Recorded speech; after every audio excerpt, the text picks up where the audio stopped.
नमस्ते दोस्तों, मेरा नाम नीलम विजय है और आपका हमारे चैनल सुविचार सप्रसंग हिंदी कहानियाँ में आप सभी का स्वागत है। आज की कहानी है कर्म क्या है। बुद्ध अपने शिष्यों के साथ बैठे थे। एक शिष्य ने पूछा, कर्म क्या है? बुद्ध ने उत्तर दिया, मैं तुम्हें एक कहानी सुनाता हूँ। एक राजा हाथी पर बैठकर अपने राज्य का भ्रमण कर रहा था। अचानक वह एक दुकान के सामने रुका और अपने मंत्री से कहा, पता नहीं क्यों, लेकिन मैं इस दुकान के मालिक को फांसी देना चाहता हूँ। यह सुनकर मंत्री को बहुत दुख हुआ, लेकिन जब तक वह राजा से इसका कारण पूछता, तब तक राजा आगे चला गया। अगले दिन मंत्री एक आम नागरिक के वेश में दुकानदार से मिलने उसकी दुकान पर पहुंचा।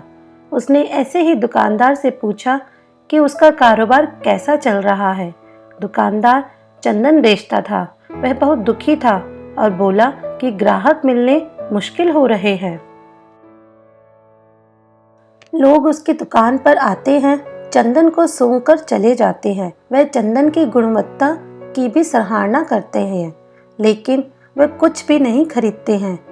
अब उसकी आशा केवल इस बात पर टिकी है कि राजा शीघ्र ही मर जाए और उसके अंतिम संस्कार के लिए बड़ी मात्रा में चंदन खरीदा जाए। वह उस क्षेत्र में एकमात्र चंदन का दुकानदार था, इसलिए उसे यकीन था कि राजा के मरने पर उसके दिन बदल जाएंगे।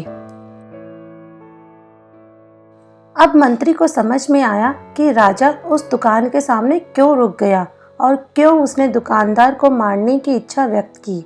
शायद दुकानदार के नकारात्मक विचारों के स्पंदनों का राजा पर प्रभाव पड़ा और बदले में राजा ने भी अपने भीतर दुकानदार के प्रति नकारात्मक विचार अनुभव किए।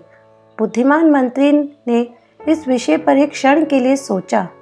फिर उसने अपनी पहचान और पिछले दिन की घटना बताए बिना कुछ चंदन खरीदने की इच्छा व्यक्त की।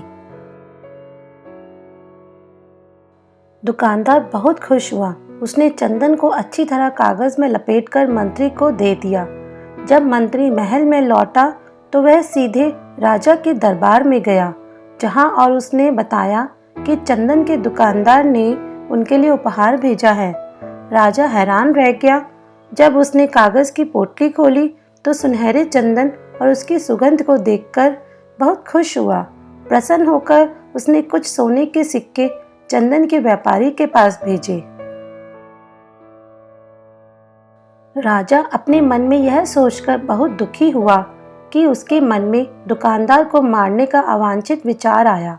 जब दुकानदार को राजा से सोने के सिक्के मिले तो वह भी हैरान रह गया। वह राजा की प्रशंसा करने लगा, जिसने उसे गरीब के अभिशाप से बचाने के लिए सोने के सिक्के भेजे। कुछ समय बाद उसे अपने दूषित विचार याद आए जो राजा के प्रति अपने मन में सोचे थे। उसे अपने निजी स्वार्थ के लिए ऐसे नकारात्मक विचारों पर पछतावा हुआ। यदि हम अन्य लोगों के प्रति अच्छे और दयापूर्वक विचार रखेंगे तो वे सकारात्मक विचार के रूप में हमारे पक्ष में लौट आएंगे, लेकिन अगर हम बुरे विचारों का पोषण करेंगे तो वह विचार हमारे पास उसी रूप में लौट आएंगे। यह कहानी सुनाने के बाद बुद्ध ने पूछा, कर्म क्या है? कई शिष्यों ने उत्तर दिया, हमारे वचन, हमारे विचार, हमारी भावनाएं, हमारी गतिविधियां। बुद्ध ने स्वीकृति में सिर हिलाया और कहा, आपके विचार ही आपके कर्म हैं। सदैव खुश रहिए। जो प्राप्त है वही पर्याप्त है। Please subscribe to my channel for latest Hindi कहानियाँ and stories, and don't forget like, share and comments also. Thank you.